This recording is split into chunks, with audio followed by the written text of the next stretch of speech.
our Quick Start webinar series. My name is Andrea. I'm your host for today, and we will be starting this in just 1 or 2 minutes. We'll allow everybody to come in. And I hope you have your questions ready. I hope you're excited in order for us to start this. I am definitely excited, and let's see how this works.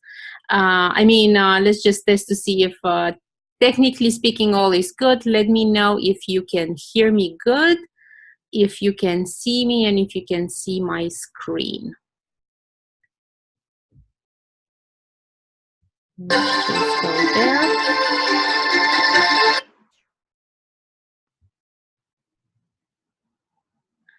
Let's see. Okay, great. Good morning. Now I see the chat area as well. Good morning, Janice, Cassie, Sherry. Cannot see you, but I can see the screen. Okay, let's fix this. Seeing me as well. Oops. Looks like every time I push on a button, this changes. Give me 1 second, please. Technology is awesome. It allows us from everywhere in the world to get together, but in the same time, it can be a pain. So let me see if I can start my video. There you go. I hope you can see me now. Perfect. We have a lot of authors here with us. So first of all, let's start one more time. Let me tell you good morning, good afternoon, good evening, anywhere you are in the world. We are here today to talk about your book, which is so exciting. It's always great to meet with authors all over the world. You are seeing this because you're part of our Do-It-Yourself Publishing Toolkit program. And this is our Quick Start webinar series where the aim is to take you through the most important elements of book writing.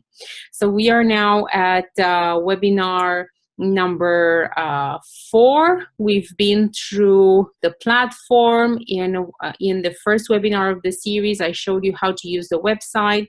Then you learned from one of our amazing writer coaches, Barry, what are the basics of writing a book and knowing your reader and just getting your book started. Last week, we spoke with our COO, Louis, about the nitty-gritty of editing and layout and going with your book to print. And today is the day we're going to talk about marketing. So the way we will do this is I will pick somebody from the crowd and we'll actually do a hot seat. It's going to be easier for me to explain the concepts this way by the power of example. If we have time to do 2 or maybe 3 hot seats, we will do that, of course. So this is going to be my aim for the day. Let's go through.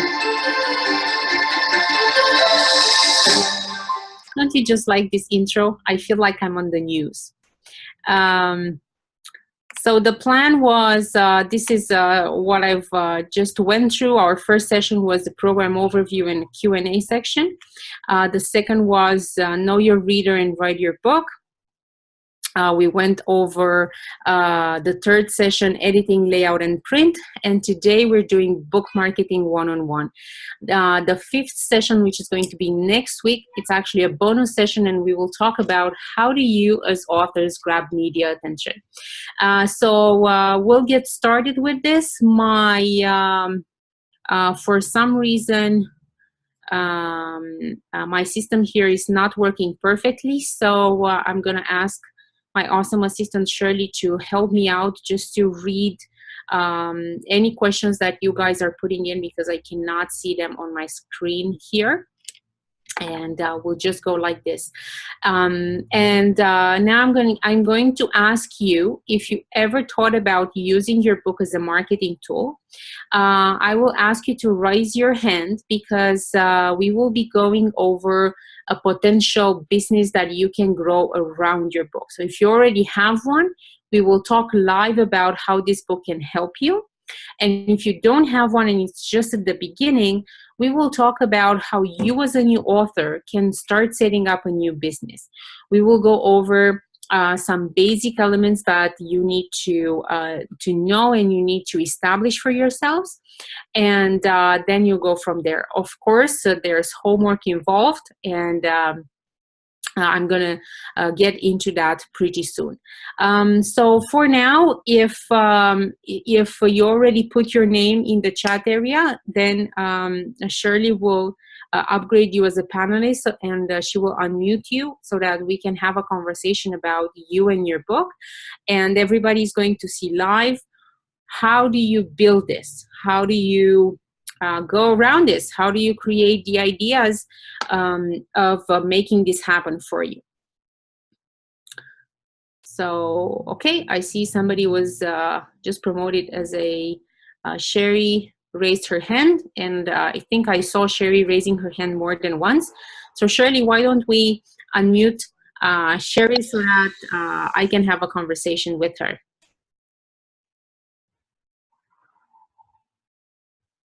There you go. Let's see if we can hear you, Sherry.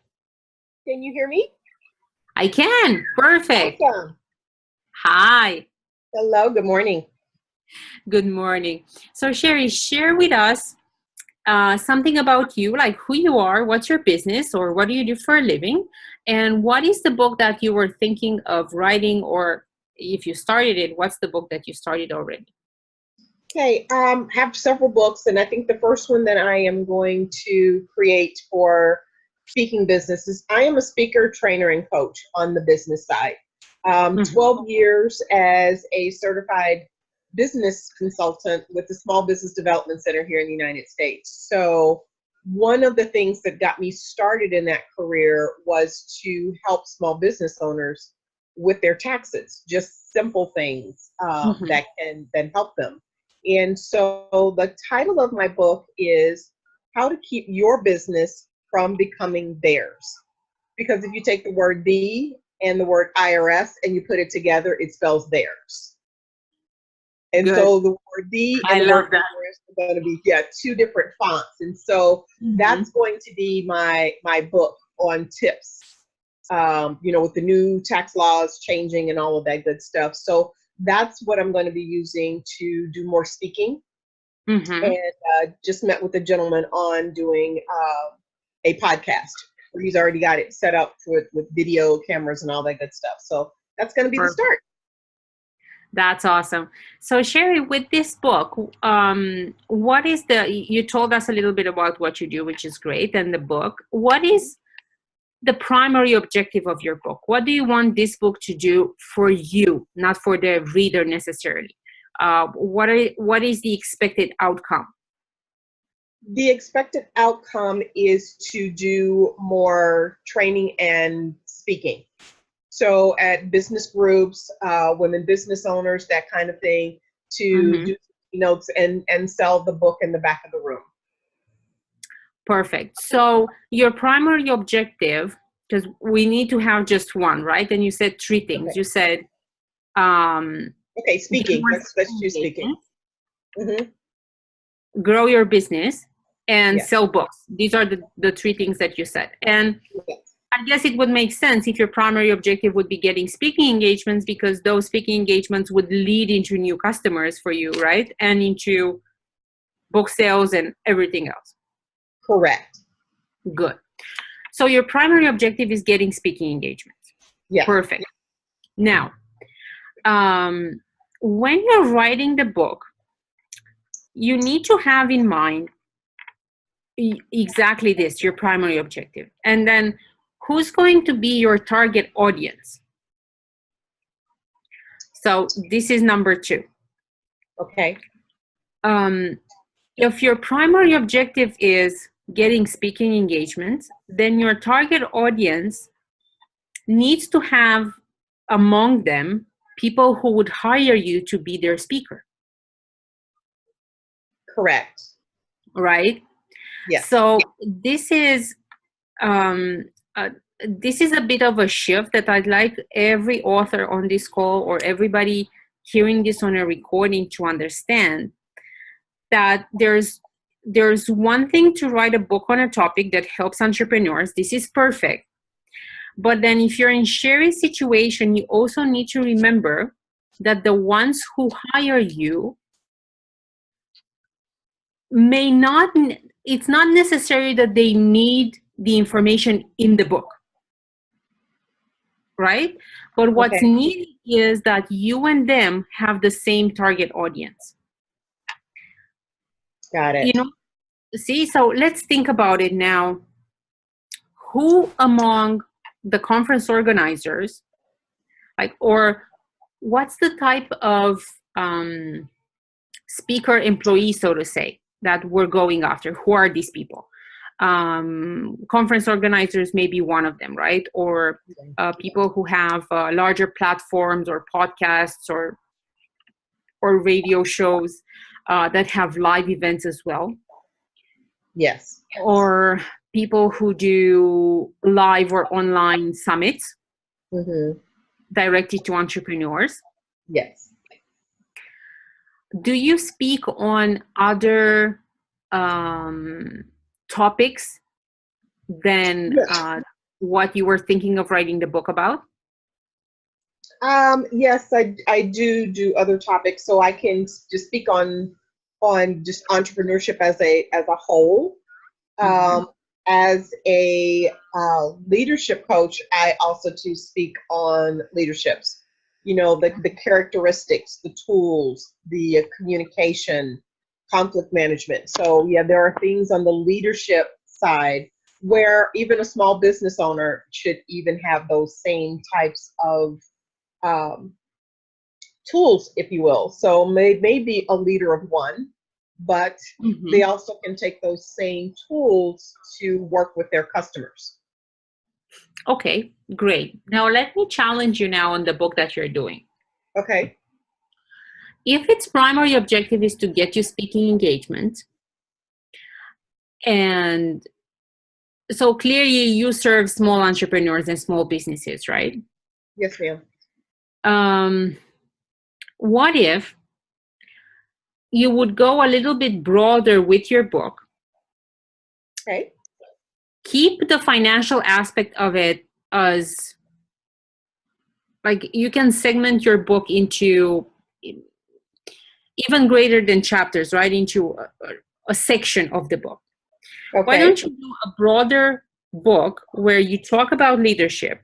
You talk about, you put inside all the topics that you are good at and you speak on. Because when you meet somebody who's putting up a conference for small business owners, he may be able to hire you for all of this variety of topics that you're doing. And it's easy for you to prove your authority in this field because, you know, there's a section of your book dedicated to this particular topic. Got it. Yes. Okay. Make Okay. sense? Yes, it does. Yes, it does. So the other book that I have in me that's partially Mhm. done is it's called How Eat Your Peas So You Can Grow to Be Great. And it's recipes to have a great life. And so it's like persistence and passion and even one is punishment. And so I'm thinking now as you're talking about that, one of my P's could be profit, which would be part of the whole tax situation. So you Mm-hmm. just given me a great insight on that to where I could broaden my speaking. So this is Yep. awesome. Yeah, that's awesome. And this is the basis for any author getting into this. If you're into entrepreneurial authoring, which I think you are, if you purchase this program, then what you're looking to do is you're looking to publish a book that brings you something as a primary objective. Yes. And we spoke about that. I'd like to challenge everybody online today to start with the primary objective, because this primary objective and the target audience for this primary objective, just like we've experienced just now with Sherry, they may lead to you to a different type of book than what you initially had in mind. Yes.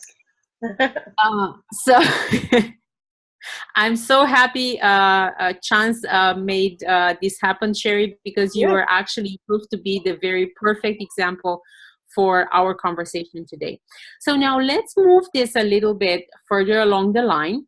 now that we have our primary objective, we have the target population, we also have their needs, desires, and problems solved in the sense that each piece of your book will help a small business owner succeed in one area of their life.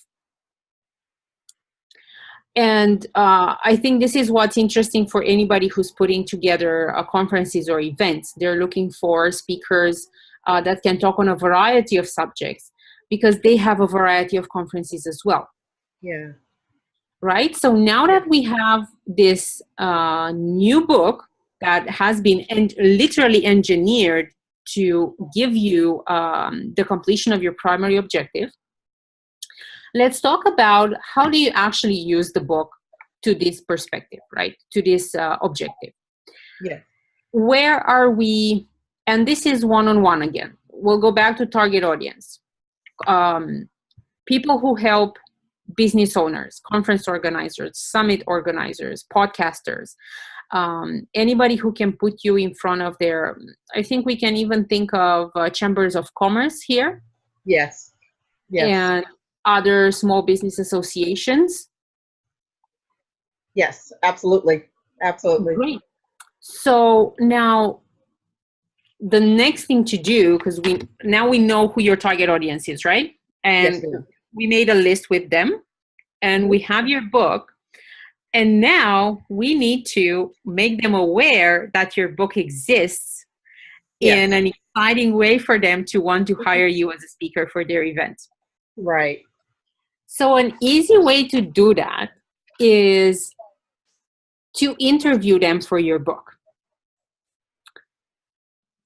Now, the way this goes is pretty simple. You'll just put together an email and say, hi, my name is Sherry, and I'm the author of the upcoming book called so-and-so. And you can even, when your book cover is done, you can attach that book cover to the email. Or when you do your media kit, for which you have a template available on the website, you'll just add that one. And say I'm in the final stages of writing my book, or whatever stage you're in, and I'm doing more research on the topic of small business owners and small businesses and where they're at these days. And depending on whom you're sending this to, you may be able to put a customized aspect to it. For instance, if you're talking about a chamber of commerce, let's say they're helping small business owners do exports or find people abroad, potential partners abroad, right? So you could be saying that you're researching how small business owners do this part. Is it easy for them to go abroad? Do they have any challenges there? You can keep the topic even more generic, so you don't have to go into that much detail. But if you happen to know that the person you want to interview is involved into a particular topic with small businesses, then you may want to include that as well. And then just say, I'm in need of 20 minutes of your time to do this interview. Let me know if you're interested and when we can make this happen.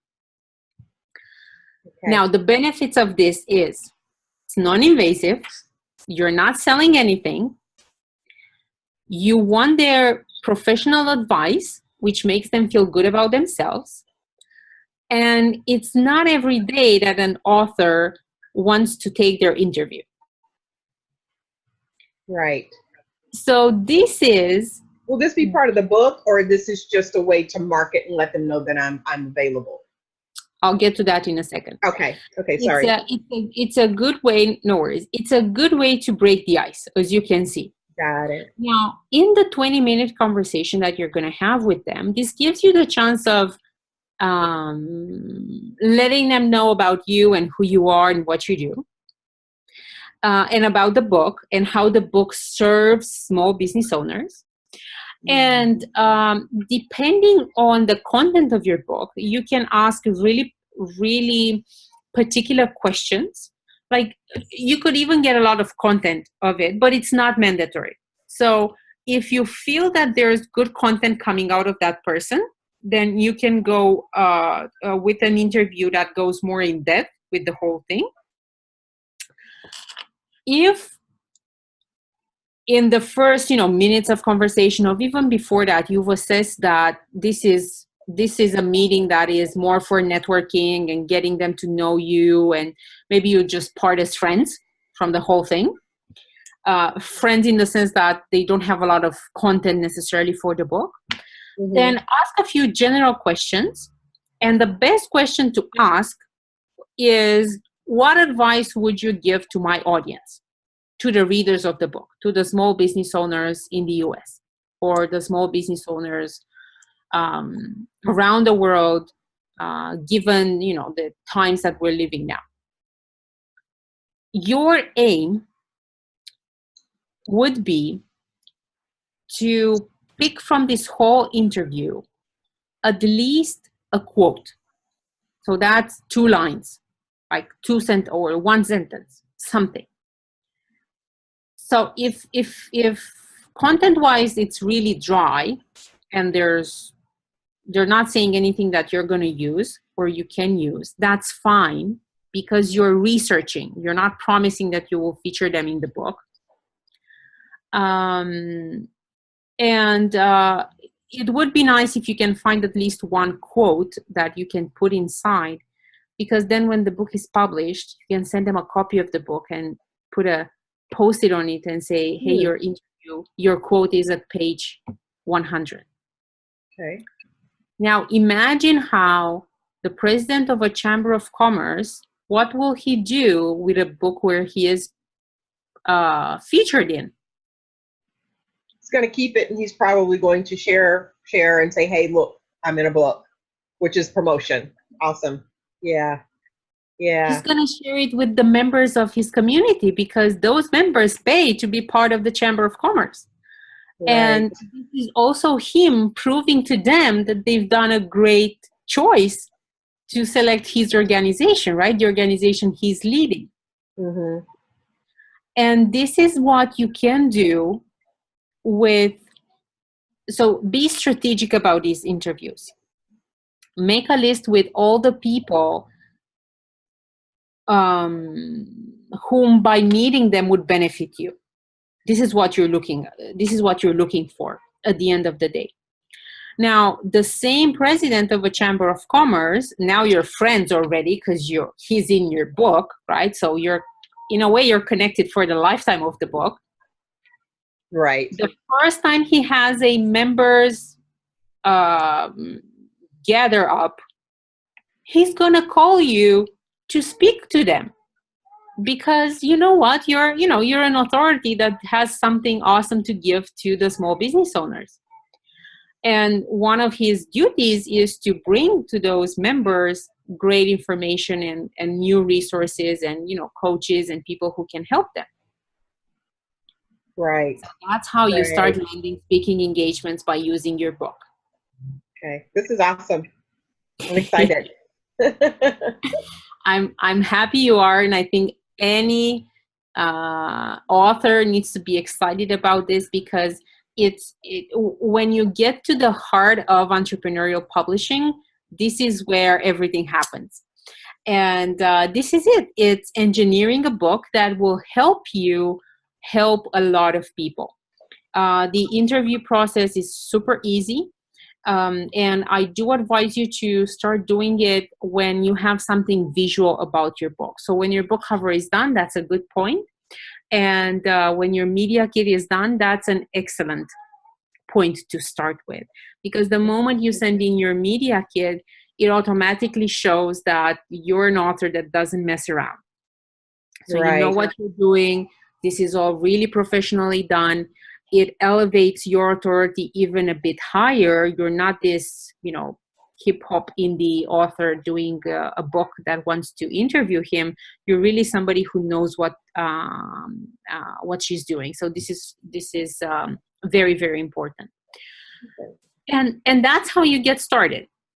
This is also, by the way, and you'll get to the funded aspect of your book if you browse through the website. This is also how you break the ice and you start networking with potential sponsors for your book or potential business partners for you. you're servicing small business owners, right? And you can help them with services from leadership to taxes to maybe personal development. But there Right. are so many things that small business owners buy, including health and wellness, including, like, you can even go into the personal side of it. Like a personal trainer would be a great fit for being a partner with you in the book. Mm. And they can buy a sponsorship package, and you learn about that if you go into the funded section of the website. So they can, basically the way it works is they get an ad in your book, and in order to pay for that ad, they pre-order a certain number of copies of your book, like 100 copies or 200 copies or something like that. So Right. all of a sudden you're making money, and you're pre-selling your book, and you're selling your book in bulk to them, right?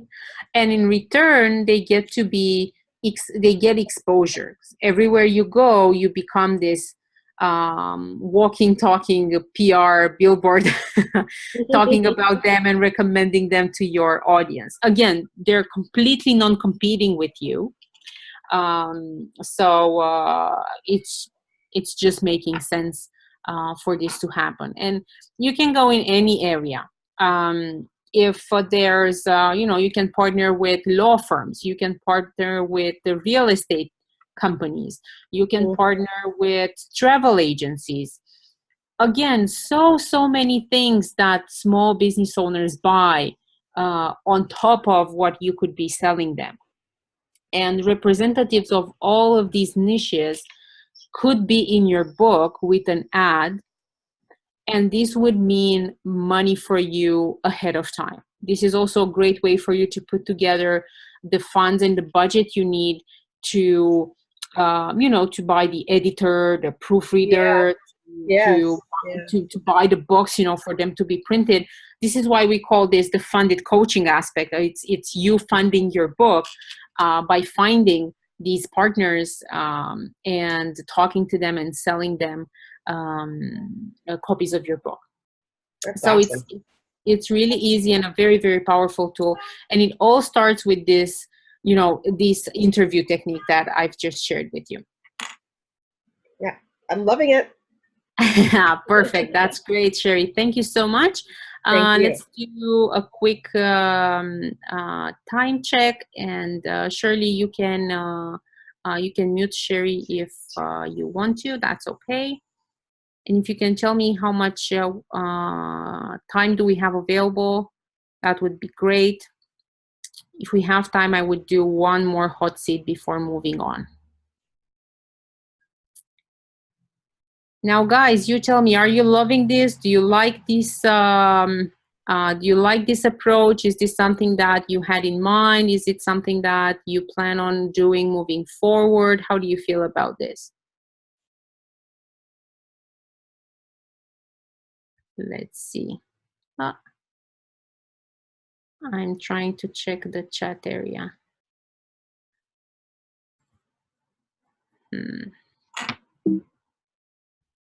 Okay, sorry for this. So Shirley, let's do another, just given I cannot see the chat area at all. Let's hope we have time for one more hot seat. Let's see whom else is raising the hand, and Shirley, just help me and unmute them so that we can do this. Yep, we have time for one more. We have 30 minutes. Yeah. That's great. So let's do one more of these hot seats.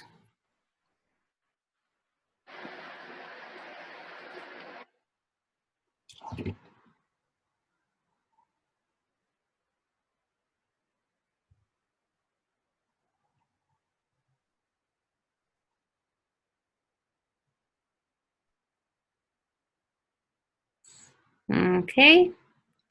And until we're getting there, we're just waiting for the next person to be unmuted. I have Janice asking the question, where can she see the recordings of the other two sessions? Janice, we will email you the first two recordings. They're also available on the website, especially the, I think both of them are, but we will send them to you via email. So it's easy for you to take a look at them and to revisit what's there, okay?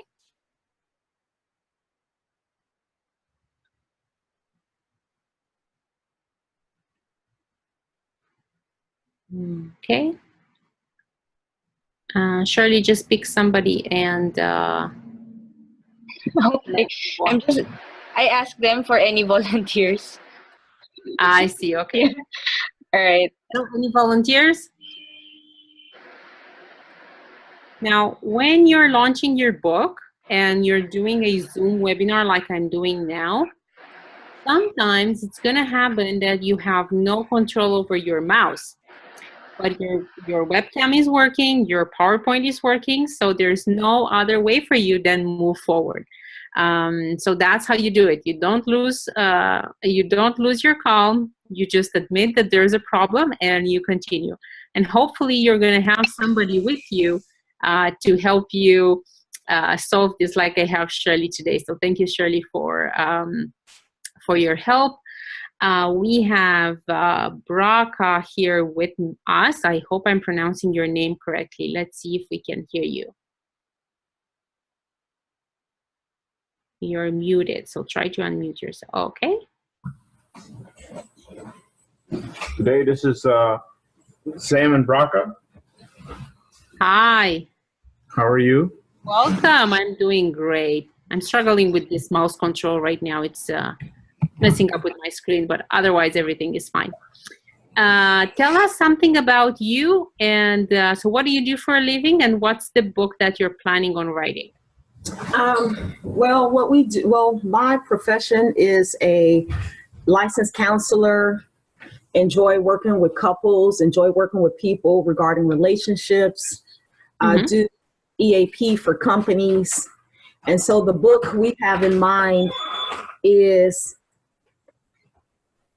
it's called The Total Relationship Makeover, because we want to focus on, at least this is where we are now, but we want to focus on, because we want to capture groups of people, because our goal is to do coaching, conferences.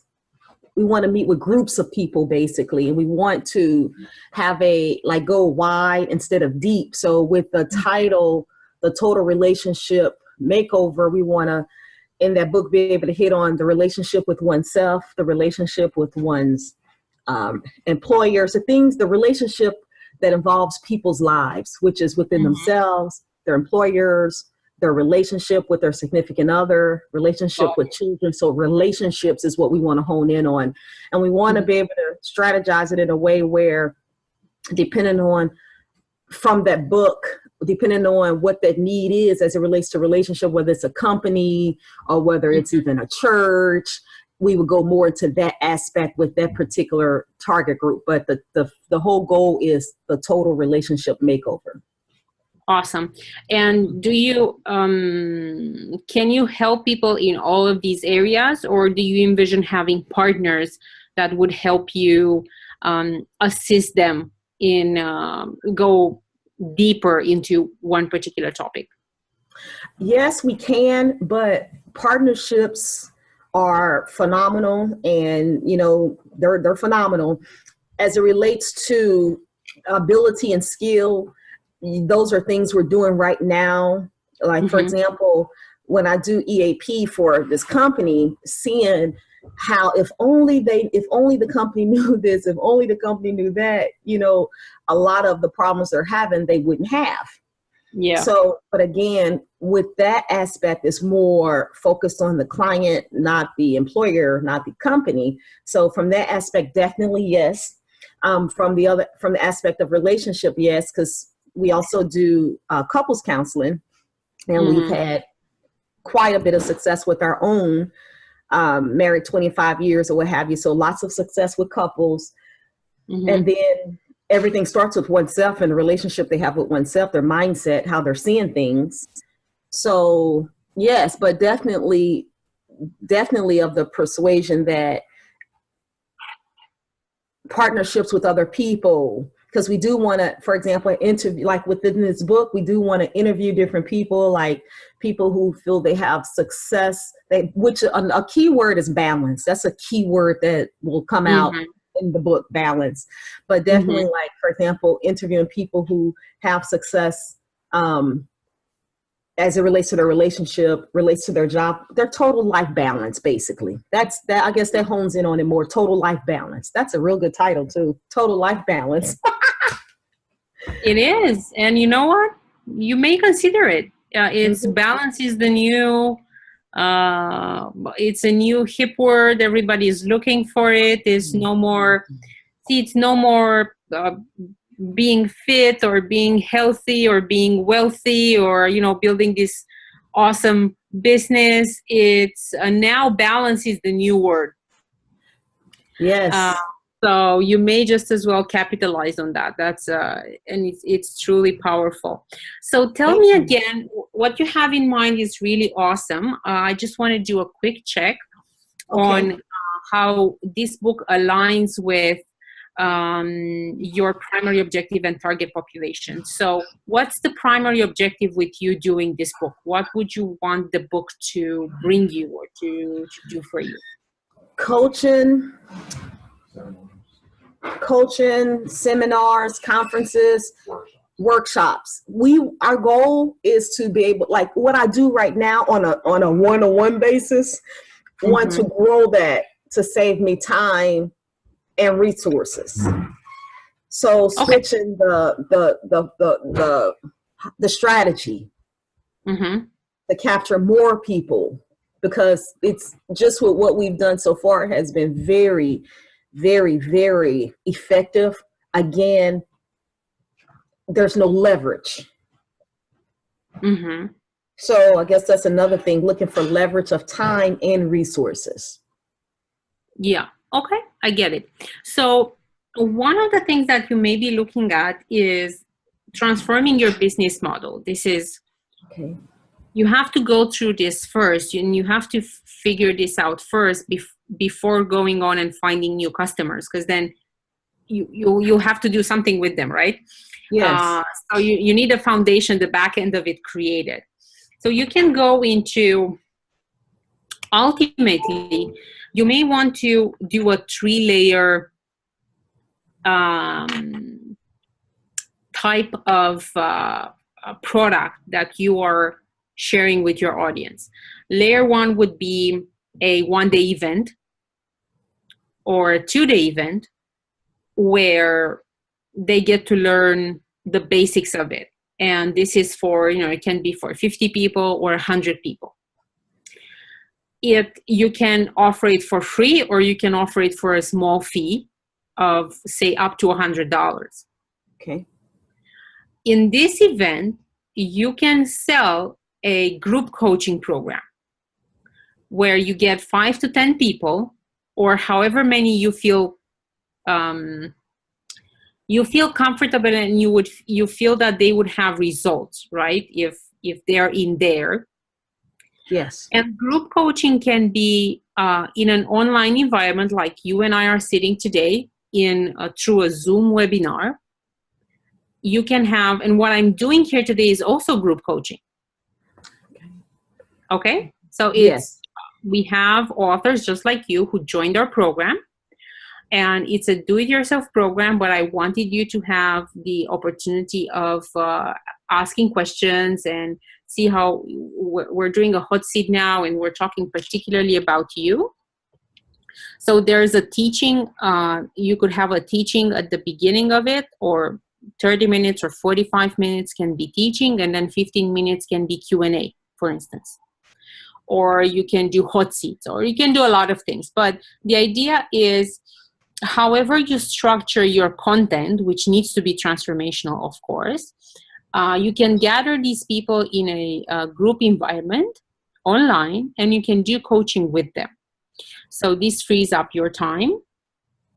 a lot of time, and there's no buffer like traveling here and there, arranging your class, and dealing with hotels and everything like that.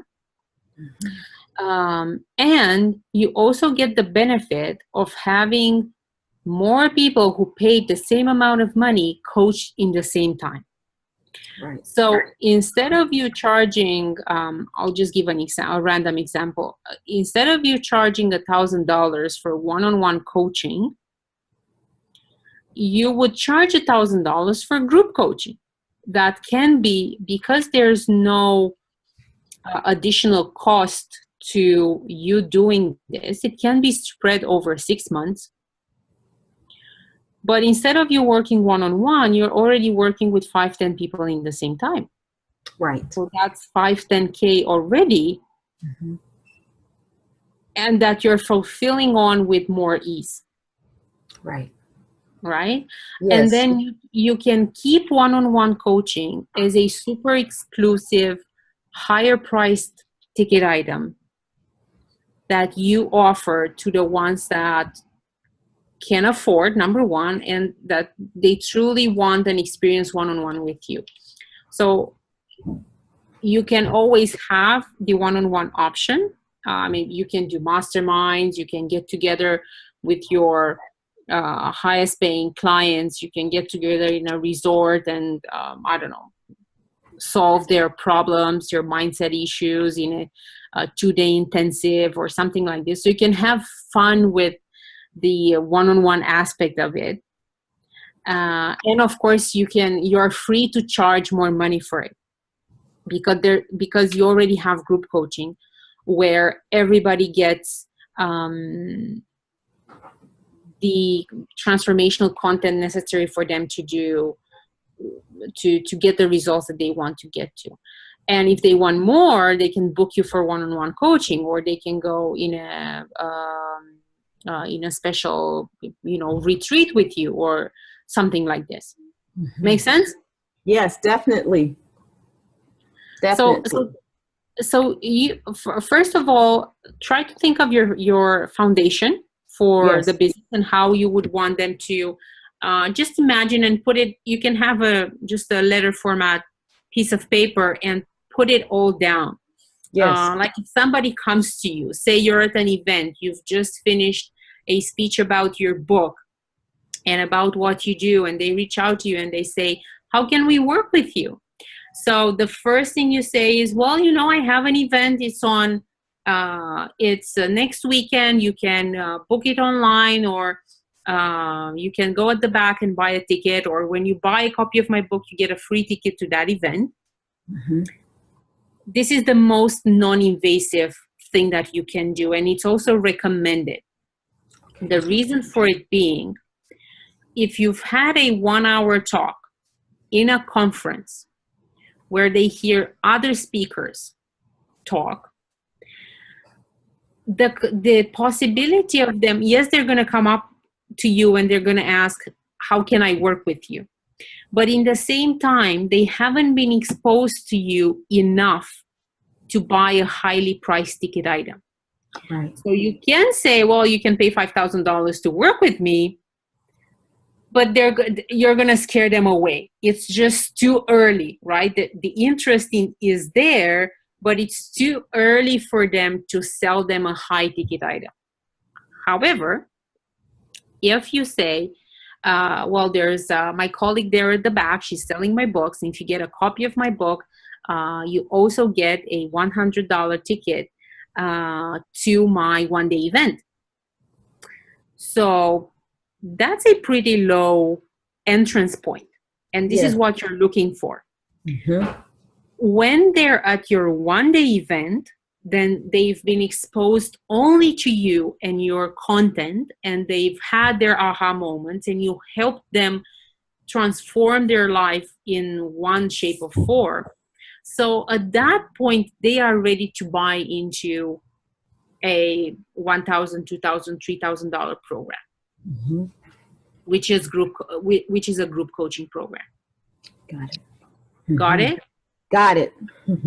And from there, you're just free to sell one-on-one coaching at a higher price that makes sense for you to take 1 hour of your time every week or however you want to do this to work with this person.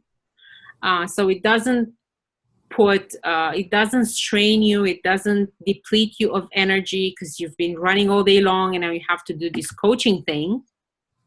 And it's just enjoyable on both sides. Yes. Yes. It's fantastic. Awesome. Well, I'm happy to hear that. Now, so now you have the foundation and you have to set it. Just put it on a piece of paper. How would it go? Yes. And then I think the same type of approach of strategic interviews, you can use the same type of approach as well. Definitely, here you need to differentiate between the content providers and long-term partnership opportunities.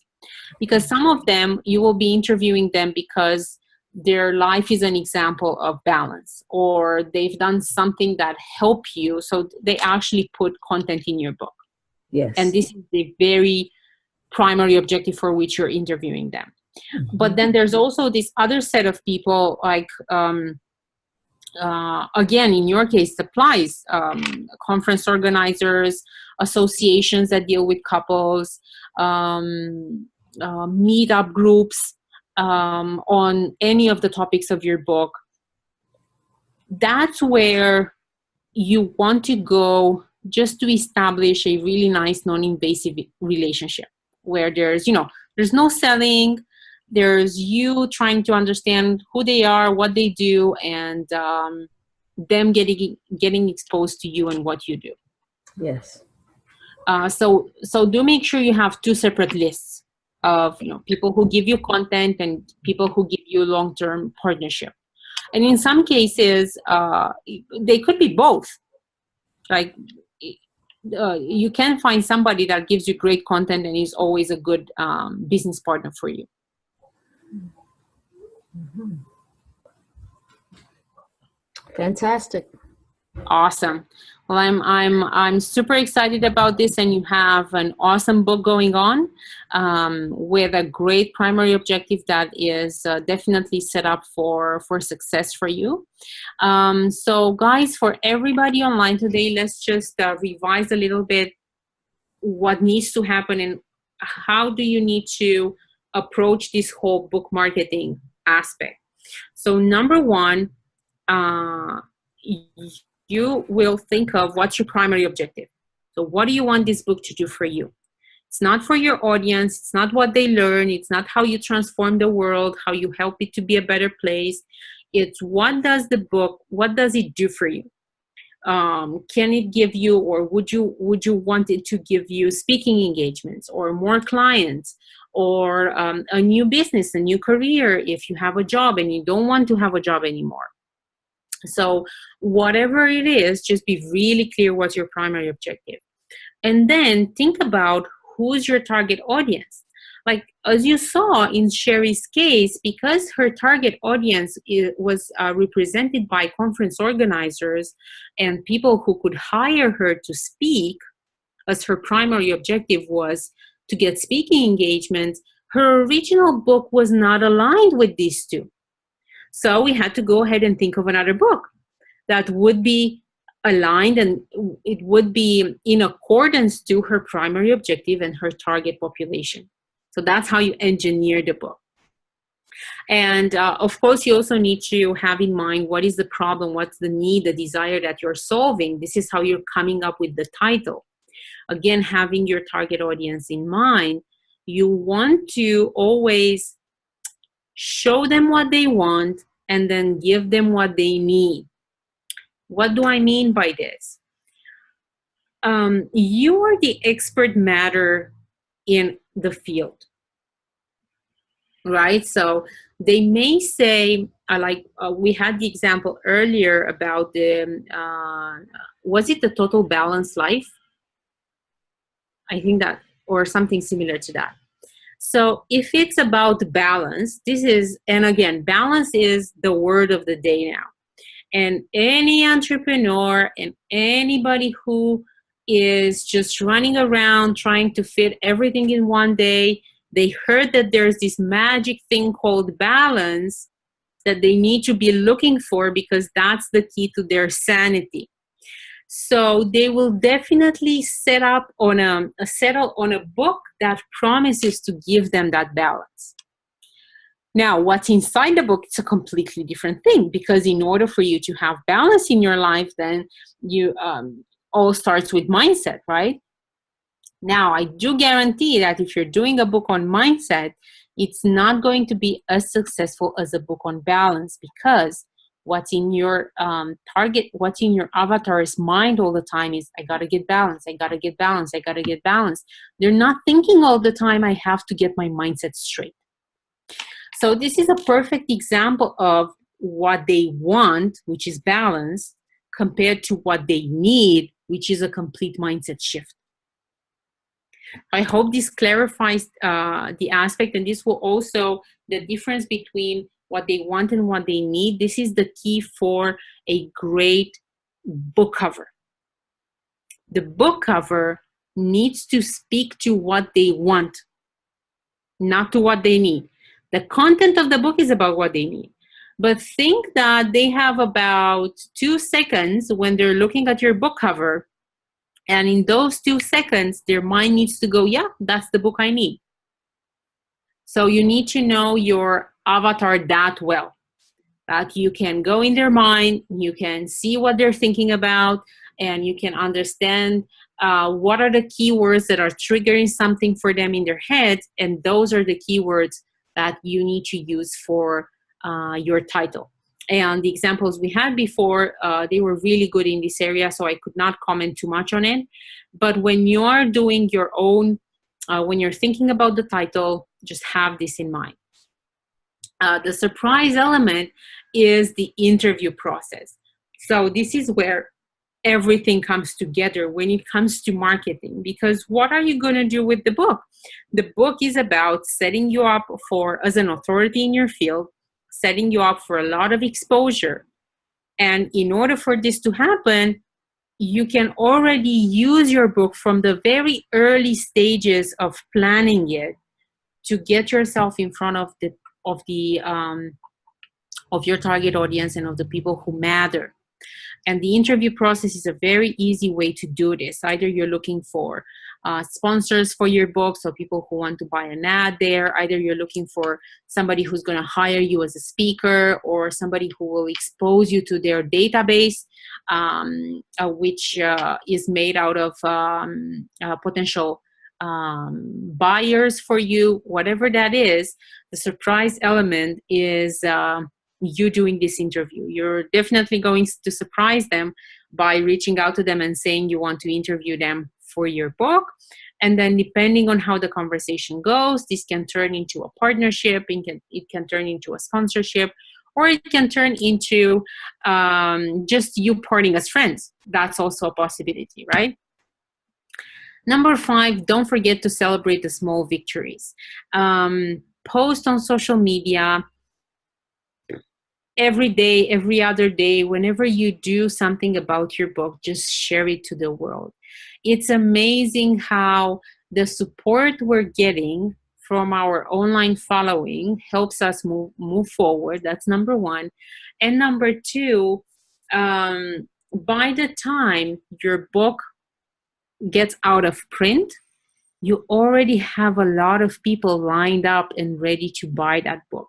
So don't discount this step. And I always talked about it, no matter where you are in the process of writing the book. And this is something that you will see in the step-by-step process available on the website. You'll always find small actionable steps that help you build a following in social media. So do make sure that you are taking those small steps. They may seem really small right now. It may seem that you can do it tomorrow, but tomorrow you could already do your second post on the topic. Also, when you are doing the interviews, absolutely take a selfie, take a photo with whomever you're interviewing, and post that on your social media accounts and say, awesome to be interviewing this person for my book. It's been great to talk to you. Just put some nice words in there, and you'll see how they also brag about it. So they're gonna share this with their own followers as well. So imagine what this looks like for the owner of or for the president of a chamber of commerce, who's going to share this with his entire list. Now that's pretty big, and this is free advertising for you. So it's a powerful tool. Please go ahead and use it a lot. So guys, this was about it. Next week we will talk about grabbing media attention. We'll talk about newsjacking. We'll talk about you getting on podcasts, on radio shows, getting to be interviewed, and all of this, everything that has to do with media attention. So stay tuned for next week's event, webinar. It's going to happen the same day, the same time as today. So make sure you'll be there and you have your questions ready for the grabbing media attention subject. Andrea here. I've been your host for today, and I am looking forward to seeing you next time. And remember, if you're stuck, it's okay to ask for help. So remember, you have unlimited email coaching. Go ahead and write an email to coach@blackheartbooks.com and let us know that you need help, and we'll be happy to help you there. Have an amazing, amazing weekend, and talk to you next week. Bye-bye.